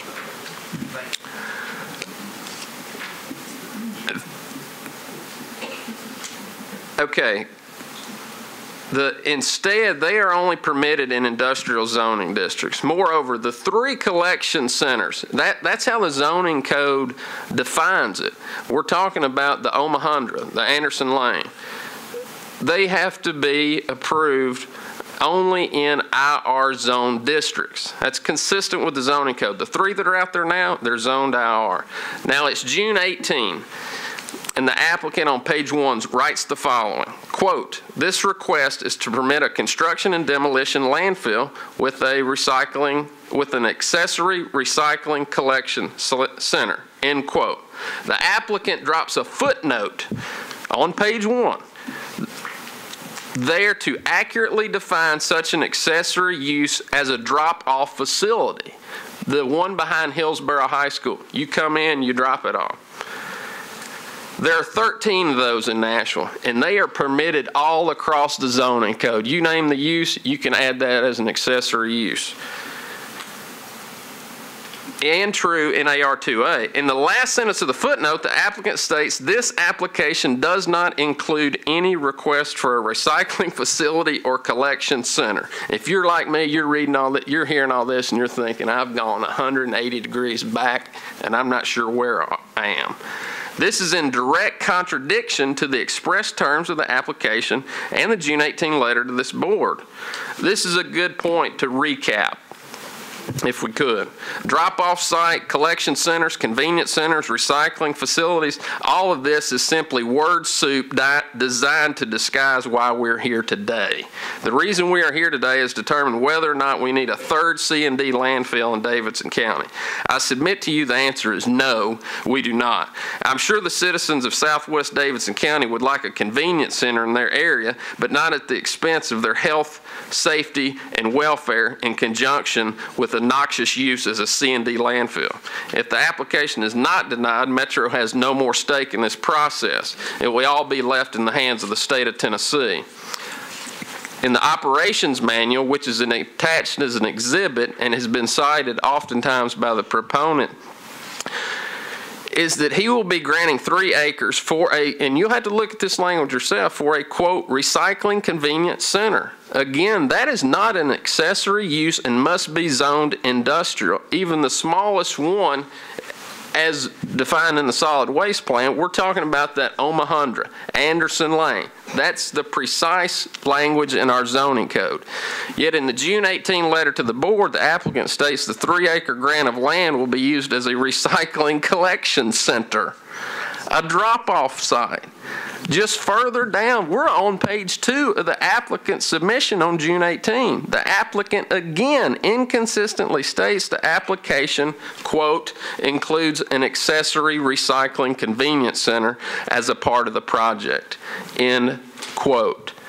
I want to remind each of you that only a collection center or drop-off site is permitted as an accessory use in AR2A zoning. The convenience center or recycling facility aspect of this is a red herring and irrelevant. The opinions of Public Works should be given no weight and are certainly not dispositive on the issue of a C&D landfill. I want to take this time to get into, I hate to spend time on that, but that's how confusing it all was. The general standards of the applicable code. The burden of proof is indeed on the applicant. Ordinance compliance is straightforward, yet again the potential existence of a 4th convenience center is irrelevant as it relates to the dispositive issues here. And getting a 14th collection drop-off site is really not very meritorious considering there's one within 2 miles of the site already. Integrity of adjacent areas will indeed be negatively impacted by C&D landfill. The application indicates a 500-foot separation between the landfill operation and the properties in Thousand Oaks Estates. Many of those residents are here today, as well as the adjoining properties on Charlotte Pike. On page 5 of the operations manual, again, back to what the proponent's been talking about, the applicant wants to dispose, this is on page 5, dispose of friable and non-friable asbestos waste and scrap tires. Friable asbestos are the ones that are the most dangerous.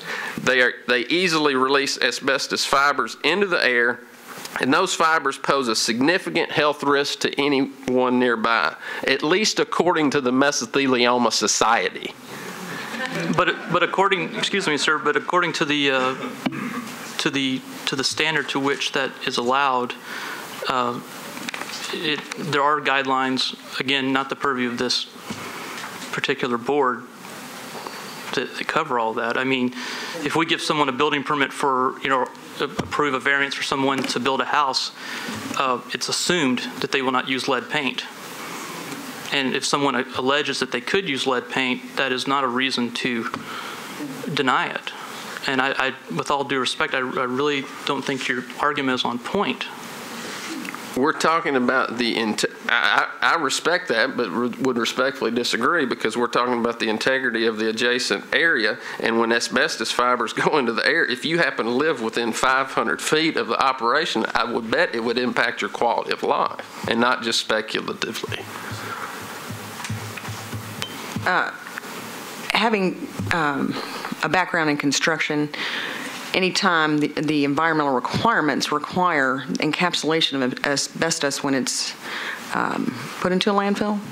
And so I would suspect that the contractor responsible for dumping that would be held accountable for any of those issues, correct? No? Okay. Enforcement I mean- is not an issue here, right? Right, and your question calls for me to speculate, and I have no. But you're making the contention of the law, and what I'm asking you is there are laws that cover that kind of. If you look at this section of this portion of the code, you're asked to explain how the integrity of the adjacent areas will be impacted if this board grants this use on this site, and that's what I'm trying to offer. Stopped, so your time's not being enough.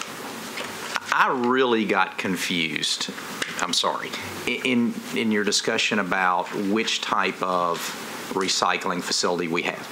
And so the applicant said today that they would specifically limit Metro's operations to an RCC, a recycling collection center, which is the thing behind Hillsborough High School. Was your point that Metro thought it was getting something else when Billy Lynch spoke before the Solid Waste Board? Absolutely, Mr. Chairman.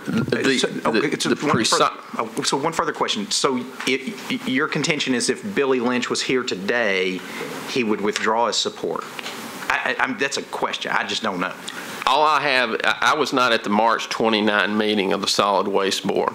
Any intelligent or even unintelligent read of that would suggest that the only reason they approved an increase, because the 10-year plan said no more C&D, no more C&D landfills in Davidson County, at least until 2018. The Director of Public Works comes in and testifies, along with the applicant and his engineer, and testifies that, hey, we're going to get this 3-acre convenience site. And the only place we have them, we got 2 in East Nashville and 1 in North Nashville. And the folks in Southwest Davidson County are desperate for one of these convenience centers. That is clear as black and white on a page. And I am certain that the Solid Waste Board did not grant an application for a third C&D landfill because they could get their 14th collection drop-off site. Okay. I think that's a very interesting point, and it's one I had not picked up in any of the papers I was mailed. If Billy Lynch were here today, which I don't think he is, but if he were here today and he would continue to support the proposal, would that satisfy you? I mean, no, because he may or may not. You know, Billy Lynch may think that 10 landfills are great. You know, I don't know.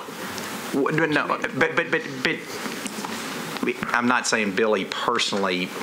Public Works. I mean, if Public Works voiced its support for an accessory recycling collection center, in other words, if they said we would have spoken the same way at the 29th meeting and we're speaking the same way here today, would that satisfy you?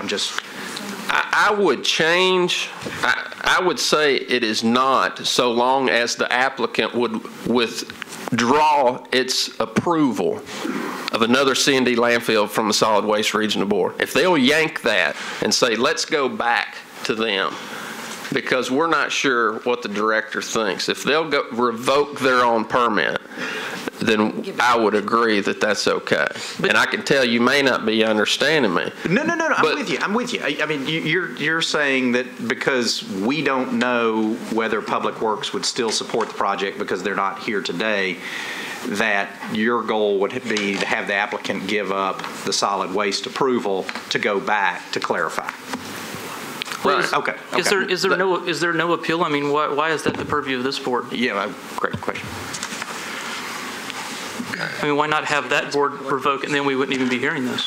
Because we're all just sitting here speculating about this. Well, that's not a speculative question. I want to know specifically why we're being asked to consider what you're arguing right now, that board made a mistake or was misled or whatever you're alleging. How is that relevant to this board's duty? They're many mischaracterizations. And I'm not saying you have a moot argument. I'm just wanting to know how does that make it relevant to us? If under Chairman Whitson's hypothetical, then it's very, very strong. Look, the applicant and his lawyer are some of the most talented people in this city, in this state, in the Southeast. And while his lawyer was not at that board, and if Public Works has now if I'm to assume Public Works has now changed gears, and this convenience center, as Mr. Lynch understood it, has changed gears, and he still supports it, that's a pretty serious claim that application was produced as a result of fraud. But again, what does that have to do with us? And if it is fraud, the reason we're still having this conversation is because you asked me the question. But I still don't have an answer to my question. If it was fraudulent, why do we care? Because applicants cannot go to agency A in government and say one thing, then go to agency B and say another, and then agency C and say another. Granted, records are being created in these various places, and I hope we'd appreciate consistency. But are you claiming that we are the appeal to that decision?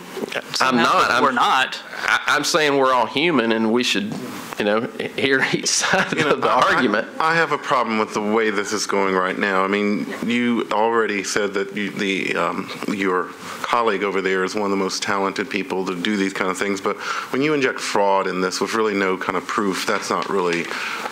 we were making some assumptions, at least two, in this Well, I don't think the word should discussion. kind of come up unless you really have some proof, and as far as our deliberation, because, I made no allegation, and I want to make that abundantly clear for the record. I made no allegation that has been perpetrated. But to even raise the word and put it out there in front of us, I think it's just inappropriate unless you can show us something. Mr. Vice Chairman, I've been asked to go on two tortured assumptions here on the spot on something that's actually irrelevant, and based on those two hypotheticals, that's a reasonable conclusion. But the reason I did my hypothetical, I'm trying to make sense of what you're saying. I mean, why? The only way I can make sense of what you're saying is that you think Public Works lent their support at Solid Waste because they did not understand what they were getting. And evidently, when they mailed us this on June 18, they didn't know what they were getting. And if they were... And their approval. It's their approval. And if they were here, they wouldn't approve today. That's the only way I can... I'm sorry. We have an approval in our hand. Yeah, I'm perfectly capable of missing things. I just... Can I speak to this? Yes. This is an excerpt from the Solid Waste Regional Board meeting, okay? This is Sharon Smith with Public Works staff, and this is her explaining to the board. The point that is in the 10-year plan is that no expansion of a current C&D disposal facility or permitting of a new C&D disposal facility will be entertained by the board unless comprehensive on-site recycling is actively underway or is included in the new facilities plans. In this application, I think what we have here tonight is focused on recycling. They are planning from the start of this facility to have it primarily first as a recycling, and then any residual material that will have to be disposed of will be disposed of. This is the first time I think somebody has come before the board with an attempt to make an honest effort at starting with recycling and first and landfill second. Mr. House, the engineer for the appellant, said this on record. Now, again, our goal is to recycle all or most of the material. One thing about it, by having the facility up front, we'll be able to evaluate what material comes in before it's transported to the fill area. Then all recyclables will be sorted, processed, and sold or reused as we can. Then we'll have bins up front for any unacceptable material to be placed in and diverted to another landfill. Mr. Mitchell said, so what our number one goal is, just like Joe said, is to put the very least amount into the fill as we can because of the limited airspace that we have. And so this is a true recycling center with a C&D component. And so the recycling centers and other places haven't worked because they don't have the C&D component. the neighborhood meeting, it was all about recycling and a component of C&D. The Solid Waste Regional Board ruled and changed their 10-year plan based on this being a recycling center, a recycling facility as defined in the zoning code. Mr. Chairman, I'm sorry, can I get just a moment of housekeeping? Our court reporter and I missed a couple of your names. What was your name again? I'm sorry. I'm Chris Corby. I live at 7661 Charlotte Pike. And I'm sorry, what was your name? I'm sorry. I'm Gary Carver. I live at 114 Forest Valley Court. Could you, last name again? I'm sorry. Carver, C-A-R-V-E-R. I've got a lot of chicken scratch on my paper. I'm sorry. Thank you. Well, and thank you. That was helpful. Okay, I'm sorry. You can continue, I think.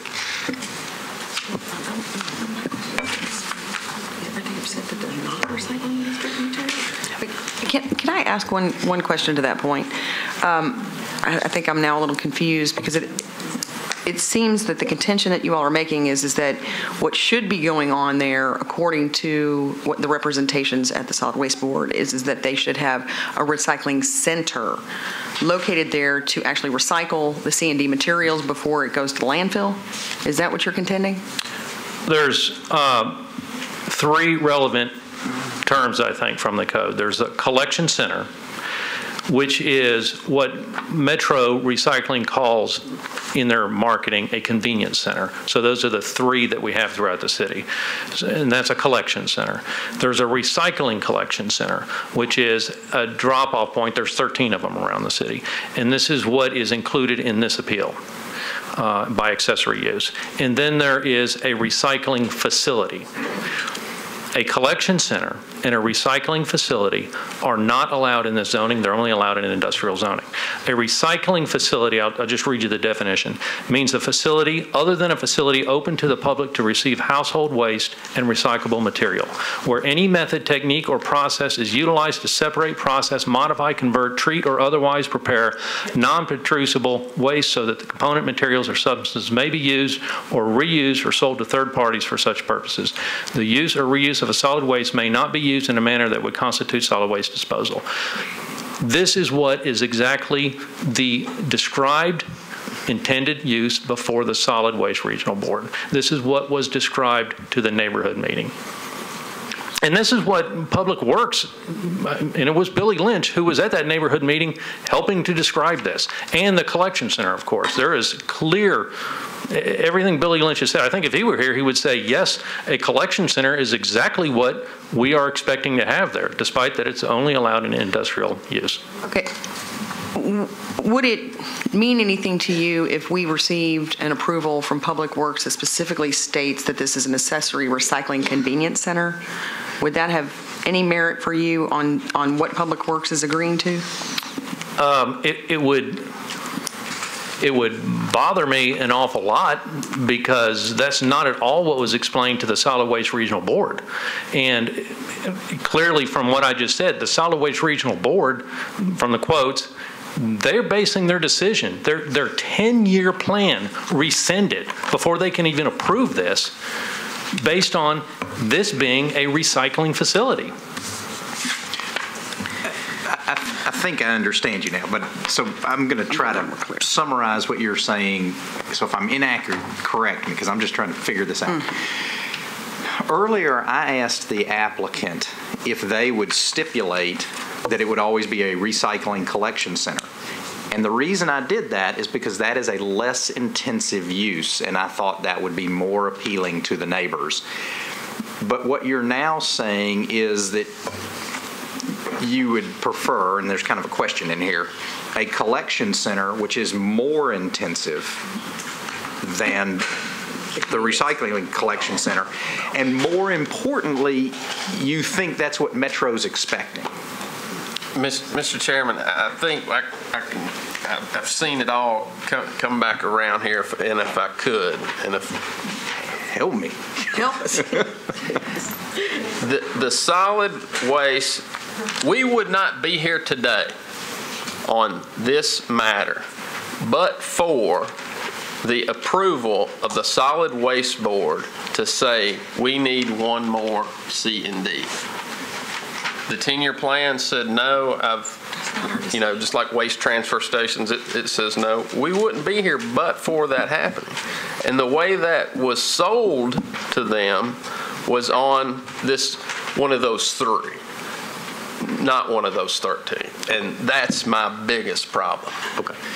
Can you help me with semantics? Well, hold on. So in a perfect world, if we had Mr. Lynch here and he said, no, what I expected was an RCC when I was talking on the 29th, and what I expect now is an RCC, that would be the end of the issue, right? I don't think he would say that. Well, okay, that's a valid point. Okay. But if he did, that would be the end of the issue. What you're suggesting is that kind of even now, Metro doesn't know what it's getting. Well, I think in all these documents, and you've seen how many inches stacked up these words get thrown around very, very casually. However, they each, to a lawyer, have significant meaning to the exclusion of other things. And, I would ask, one, does that email stand on par with the director's testimony to the Solid Waste Board? Unless it was sent by the director, I would submit to you no. Okay. Those are not on equal footing. Well, and the reason I'm making such a big deal out of this is because I want, at this point, I'm curious enough, I want Billy Lynch, not as individual, but as Public Works, to opine on this. And so, agreed. So anyway, I wish he were here today, and he's not, but anyway. And this is my ignorance showing about how the semantics of this permitting process go, but as within all of the permitting processes, there are several boards that are involved, and one may fall within the same time frame as another, and they may not. My question is, does this solid waste permit, is it necessary to come before any other entertainment of what we are here to discuss? Okay, so that's important, because is it relevant? If they've got an issue with solid waste and it's got to go back, it has no bearing on what the decision of this board looks like. I think the answer to that's no. Okay, that's important. Thank you. No, they don't have to go there.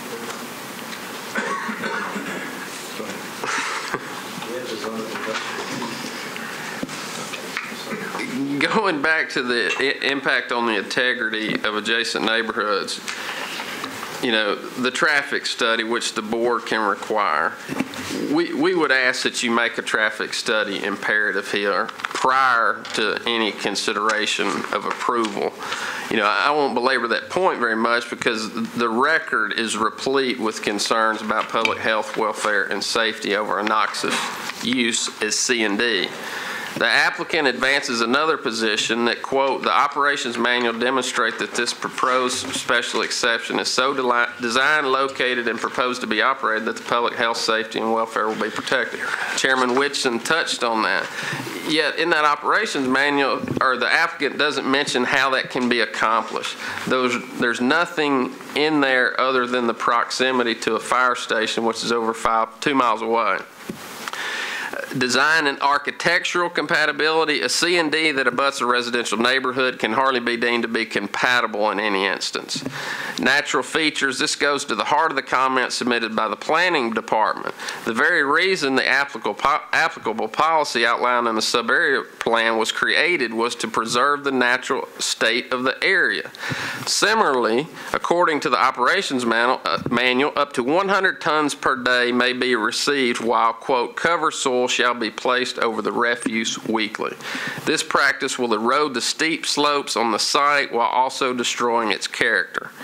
Traffic impact, and we're going to Public Works planning a little bit different. While the email from Public Works on June 18 identifies Charlotte Pike in its totality as an arterial street, the Planning Commission recommendation states that the major and collector street plan classified the segment of Charlotte Pike from Sawyer Brown just south of McCrory Lane as a T2 rural residential and scenic arterial boulevard.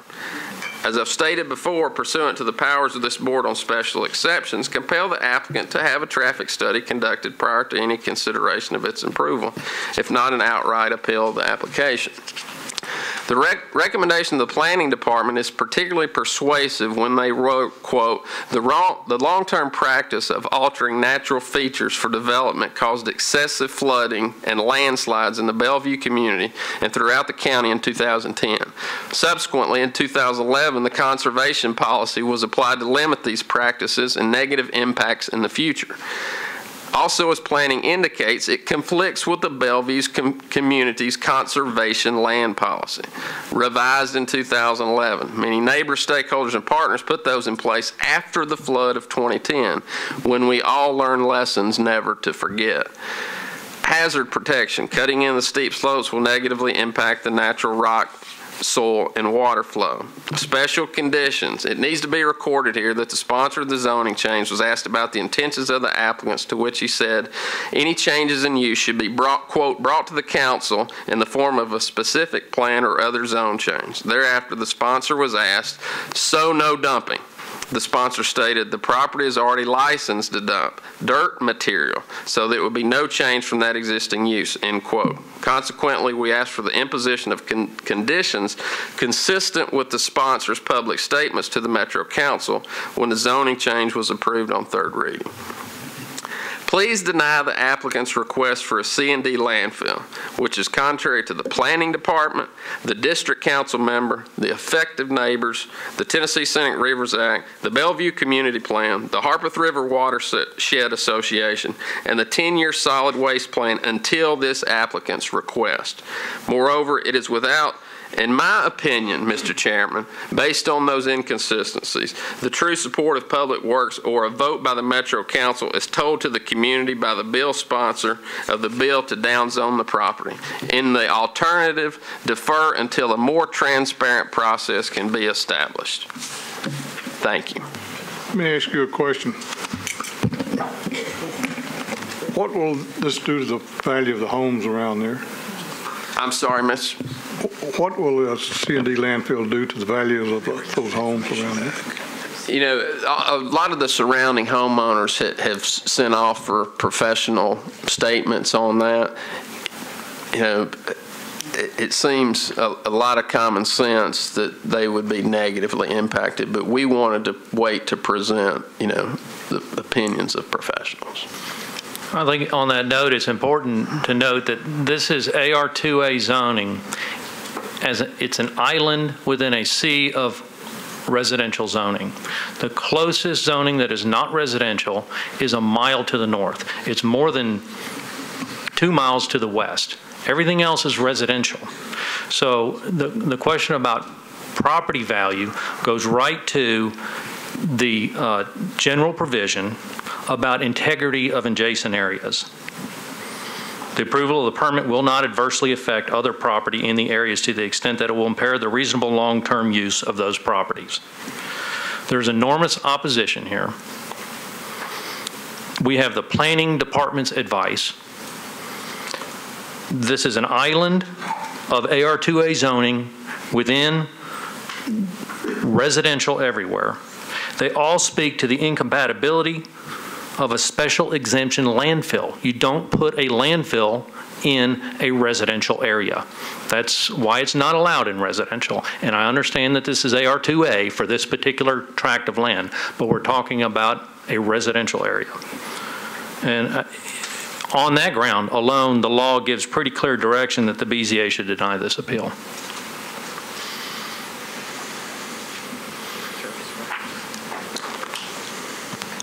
Board, do we have any other questions? Doesn't look like it. Okay, the applicant has 1 minute and 50 seconds of rebuttal. Is there any? Do they have any time left? Is there anybody else that wants to speak? I don't. 47 seconds. Okay, so 47 seconds of rebuttal.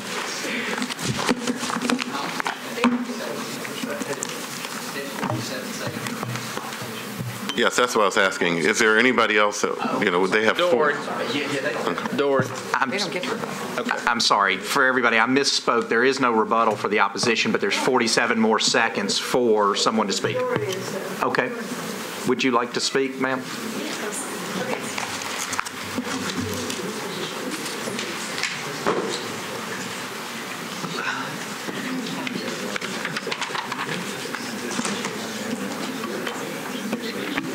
Hello, I'm Dory Bowles, Executive Director for the Harpeth River Watershed Association. And in 43 seconds, you already know from our materials that this location doesn't comply with the State Scenic Rivers Act, and we don't need to go into that anymore. What I wanted to do then was just go back and refer to something that was brought up today regarding, again, the presentation during the Solid Waste Regional Board. They're supposed to review applications as they comply with the 10-year plan, and you heard that there was no new C&D landfill capacity needed. Also specifically what was asked by one of the members, Mr. Neal, because he remembers from 2005 when another C&D landfill was proposed next to the Class 2 Scenic River in the Harpeth. So he specifically asked about the location. He was told by the applicants it was 5 miles away, and it's 2.5 or 2 miles away, or 1.5 miles, depending on where you measure from. So again, another inaccuracy at the Solid Waste Regional Board. Thank you very much. Thank you. Okay, the applicant now has a minute 50 seconds.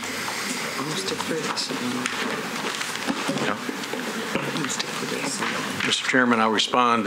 First of all, it is very clear the only thing that is allowed on the site as an accessory use is the recycling collection center. We've been very clear that's the only thing we would agree to. Frankly, whatever else has been talked about loosely by the opponents today or somebody else is meaningless. That's the application.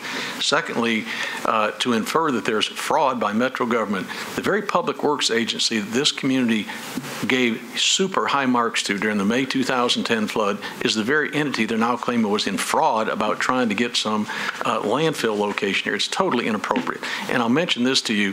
As far as the Solid Waste Board, their decision is very clear. It doesn't say anything about the specific type of accessory use. It's very clear. The proposed landfill property is located at 7739. It fits within the region's 10-year plan. If they want to appeal that, file a lawsuit about it, that was the forum for it, not here today. The other thing that I'll mention on that very specific note is what is in it for Public Works. Public Works is all about recycling. They're a very commendable group. They've been supportive throughout. What can be done on the site is what the law allows. That's what we've committed to. The other thing I'll mention is that with respect to the state being the key entity, they've got all the environmental expertise. They've got the decision makers to look at this, thoroughly look at it, et cetera. And I'll mention to you, there was a member of this board for years, Joe Meeks, that used to always say, we're not here for a popularity contest. We're here to look at the law, make a decision, et cetera. Having said that, I have to say in this specific case, the Solid Waste Board did their job. They clearly allowed a third C&D landfill in Davidson County, period. End of story. That's their letter. Mr. White, I'm going to ask a question. Is there a time constraint of which I am not aware? Because one of the thoughts that is kicking through my head is, and again, this takes the whole board's approval, but it's just a thought running through my head, but I want to understand if there's an issue with it. To defer this for a month for two purposes. These are Chris Whitson's purposes. I don't know about the rest of the board. I would like to see a traffic study, which is going to be inevitable anyway. You're going to have to do one anyway. I would like to see one done. And two, I would like Public Works to come, because although I find it doubtful that Public Works has agreed to something that they don't understand, to put it nicely, I would really like to hear them speak to that issue, because I mean that's a pretty serious allegation that either Metro is in on inaccurate statements or a victim of inaccurate statements. I think that's, I would like to hear Public Works speak to that. Now, I don't always get what I want, so my question is that delay of a month going to cause a problem that I'm unaware of? Mr. Whitson, I'll answer this way. Obviously, there's a lot of people here today. We'd like to move forward today. I would make this comment to you as far as the role of this board. I always want to be deferential to a board, but if looking at the standards that we've got, when there's clearly no traffic impact study required at this point, and when the initial report from Public Works is it's minimal, there's 4,000 trips a day, I'm just asking, is that really the road we want to go down? And frankly, the other thing that I'll mention is that we can't get the permit without Metro approving everything. So my point is, it's my client who's at risk going to TDEC, through this 6, 9, 12-month process. We then have to come back. We've got to do all the things that have been requested. And Public Works has indicated in 5 or 6 things they think ought to be done here when it comes to permitting. So I think it's totally premature at this point. The other that I have to mention with respect to Public Works is,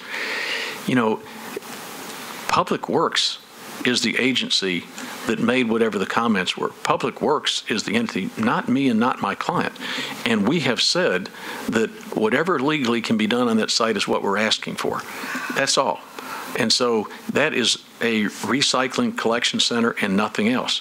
And as far as what Metro may want to do or think on the site, I've heard any number of misnomers here today, both on this side of the table and maybe on that side of the table, about collection, convenience, recycling, et cetera. It is what it is. The ordinance mandates what you can do with recycling/collection. That's specifically what we've asked for. So no matter what's been talked about, that's our application before the board. Our papers of June 18 are very clear. So I'd respectfully submit that it's probably not a good idea to defer, because you're asking, why not ask for all the other agencies to weigh in on this at the present time? You've got stormwater, you've got all these. Why not ask for all of them to look at it? People have raised an issue about traffic, and the council lady called Public Works. The council lady called Public Works, and that's the only reason they went as far as they did. And they went as far as they did to say, gosh, we're way beyond what we normally do, but this is what we think down the road when they come in for permitting. So I guess my point is, I think it would not be appropriate unless you're going to ask every Metro agency to weigh in here, because it's not just Public Works. It is stormwater. It's any number of other departments that would have to look at this site. And so that's my comment. I think it's appropriate to move forward today, but whatever the board decides, obviously, we're going to be receptive. Okay, I may be all wet, and these 4 may think I'm all wet, and that's fine. People disagree with me all the time. But one of the general conditions is G, is traffic impact, and it gives this board the ability to order a study. So we certainly can do it, and I don't think it's inappropriate to know what the traffic study is actually going to say before we approve it. And secondly, there haven't been allegations related to any agency other than Public Works. And I don't want to leave a potential record out there that Public Works has been yes, duped. Thank you. And so anyway, and I didn't hear anything about a delay being a problem. So well, and Chairman, I agree with what you're saying about leaving the taste of something inappropriate at Public Works, but I also don't feel like it's our role to adjudicate that issue, or we don't oversee Public Works. Public Works doesn't answer to us. We don't answer to them. If each department, as with zoning, has a process and a series of appeals and backstops, and I would actually, strangely enough, I can't believe I'm saying that, but I would actually feel uncomfortable questioning Public Works about their motivations and intention. If we can't take their report for what it is, then why, we can't start questioning every report that we get. And mind you, the reports we get are recommendations. They don't instruct us how to vote.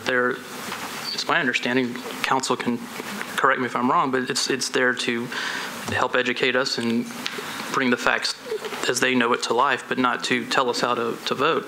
So I would feel uncomfortable questioning any department about their motivations for any of this in this particular case. Okay, listen, I welcome the disagreement. I just think technically we're now blowing into deliberations. Does anybody else have any questions for the applicant? I do. Did I misunderstand you just to say that the intent of this is only for a recycling center and a collection center? Recycling collection center is exactly what we have requested, and that's the only lawful use of the 3 that can be allowed on this AR2A site as an accessory use to a C&D landfill. That is correct. So the collection being what now? What happened to the collection material?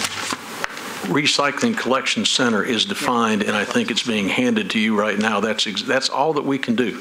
No matter what anybody on this side of the table or that side of the table thinks can be done on the site, it's the zoning ordinance that defines recycling collection center, and that is only what we can do on this site. Nothing more, nothing less. So I guess I am confused. This plan that I have here, it says C&D placement, indicates 3,267,000 cubic yards of fill. What goes in there? That's the C&D material, Mr. King. That is the. Well, that was my question. Is this for a landfill or is this a collection center or both? It's both. Totally confused. It's both. Can I try to bridge the gap here? I think you two are talking past each other. Mr. White is saying that the only type of metro recycling that can be done is an RCC. You kind of mistook his words for saying that's the only thing that's going to go on in the property, but there's distinctly going to be a C&D landfill. I mean, so there are two things: Metro's recycling and the C&D landfill. Okay. Okay. Any other questions for the applicant? Okay, then we're. So we're not entertaining the deferral motion. Well, but I think that. Okay, we'll close it. Okay. Okay. If I might respond to the issue that you just asked me about, Mr. Chairman, I'll say this. I just conferred with my clients. Clearly do not want to get into Metro motives or comments, but I will say this. If the board approves this, we're willing to make it subject to a traffic impact study approved by the Metro Public Works Department. That's totally premature of where it ought to be, but we'll make that commitment right now.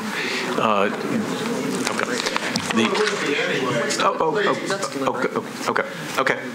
We're willing to make that as a condition, which has been discussed. We would make that a condition. The other thing that I want to mention with respect to the board is that for whatever it's worth on the issue of Harpeth River, we've clearly sent all kinds of paper that said it's totally inapplicable. And without being unkind, this site drains to the Cumberland River, not to the Harpeth River. That's a basic site that TDEC will confirm. Okay. Thank you very much. We're going to close the public hearing and we're going to start deliberations. And we have one of our five who needs to leave very quickly. Usually I would talk more than this, but because I don't want to lose Mercedes, I would like to make the very motion I suggested, which is that we defer this into our second meeting in July, and we require the applicant to come forward with a traffic study. We also request that Public Works come forward and speak to us as to what they are expecting with these 3 acres to confirm that it is indeed an RCC. However, it is limited to those 2 issues only. So we don't want the other members who are not here present to participate unless they watch the hearing? They can watch the hearing and catch up, but I don't want to reopen the whole thing. I just want it to those 2 issues and give each side 10 minutes. I'll second that motion. Got a motion, got a second, discussion? Again, Chairman, I would vote for the deferral based on the traffic study request, but I'm not comfortable voting if it's one motion to hear from Public Works. We're just doing it to defer. I think you could hang your hat on either one. I personally think since Public Works was so impugned, I think they deserve to be here and to answer. So. Yes, I mean, I'm suggesting Public Works, they can blow us off as much as they want to, but they or send a letter or whatever. Right, but they have been serious allegations. I agree. I'd rather they have not been made. I don't really like the precedence of setting that this is where the issue is going to be. Well, we're not subpoenaing. We're not settled. Okay, we got a motion. We got a second. All in favor? Aye. All opposed? I'll abstain from that vote. Okay, so we're 4 in favor, no nays. I'm sorry? I'm abstaining from I felt like the appellate wanted an answer today. Well, that would have us on 3 and 2. Ladies and gentlemen, if you would please, the meeting is not over. Please have a seat. I'm sorry, the meeting's not over. Okay, so we have a vote of 4 in favor to defer to the second meeting in July, and we have 1 abstention. So, Yes, and I'm going to put it first on the agenda, just, yes. Mr. Chairman, for the record, that'll be July the 19th. Okay, thank you very 1 much. p.m. Thank you. The Board of Zoning Appeals is adjourned. Thank you.